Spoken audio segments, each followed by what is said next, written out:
দেশের জনগণ ভোট দিয়ে তার প্রতিনিধি নির্বাচন করবে। যারা নির্বাচিত হবেন তাদের মাধ্যমে দেশ পরিচালিত হবে। বাংলাদেশের 55 বছরে পদার্পণ করেছে।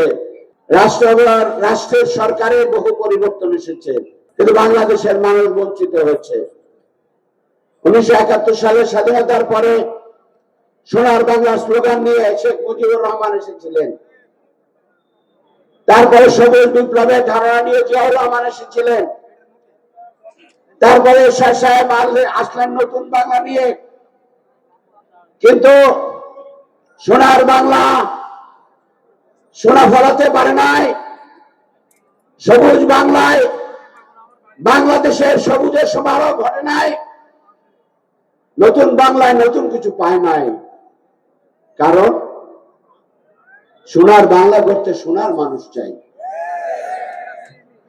সবুজ বাংলা করতে সবুজ তাজা তরুণ দরকার। নতুন বাংলায় নতুন চিন্তা চেতনা উন্মেষ দরকার। সেটা পায় নাই।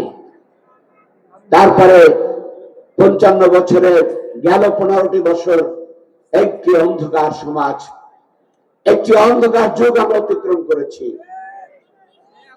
এই সাতক্ষীরাবাসী, কালীগঞ্জবাসীর সবচাইতে বড় সাক্ষী। 48 জন ভাই বোনরা এখান থেকে গত হয়ে গেছে। বাংলাদেশটা একটি অন্ধকার সময় কাটিয়েছে। হাজারো তরুণ যুবক তারা জীবন দিয়েছে পরিবর্তনের জন্য।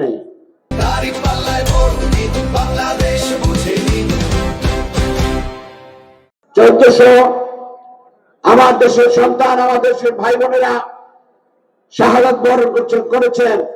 শিশু রেহাই পায় নাই, মা রেহাই পায় নাই।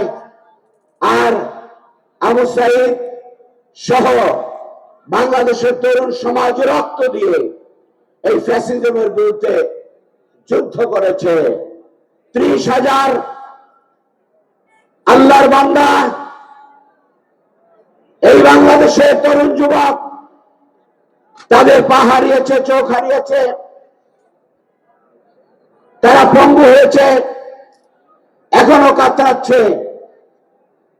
এই এত ত্যাগ এবং তিতিক্ষার পরে, 55 বছরের বঞ্চনার পরে এবং 15 বছরের চরম নির্যাতন মোকাবেলা করে হাজার হাজার আমাদের তরুণ যুবকের রক্ত শাহাদাতের বিনিময়ে যে নির্বাচন আমরা করতে চাই, সেই নির্বাচনের মধ্য দিয়ে বাংলাদেশে আবার যদি সেই পুরনো পন্থা ফিরে আসে, তাহলে বাংলাদেশের মানুষের দুঃখ ঘুচবে না।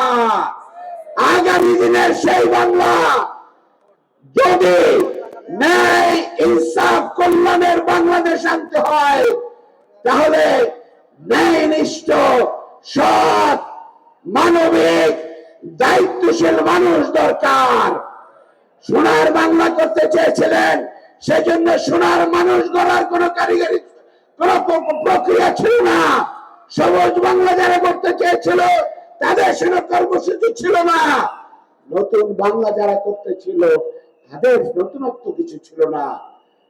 বাংলাদেশের 55 বছরে সবচাইতে দায়িত্বশীল সংগঠন বাংলাদেশ জামাত ইসলামী সেই সোনার মানুষ তৈরি করেছে, যারা বাংলাদেশে সোনার সমাজ উপহার দেবে, বাংলাদেশে সবুজ এবং সুন্দর সমাজ উপহার দেবে, নতুন বাংলাদেশ করে ন্যায় ইনসাফের বাংলাদেশ উপহার দেবে।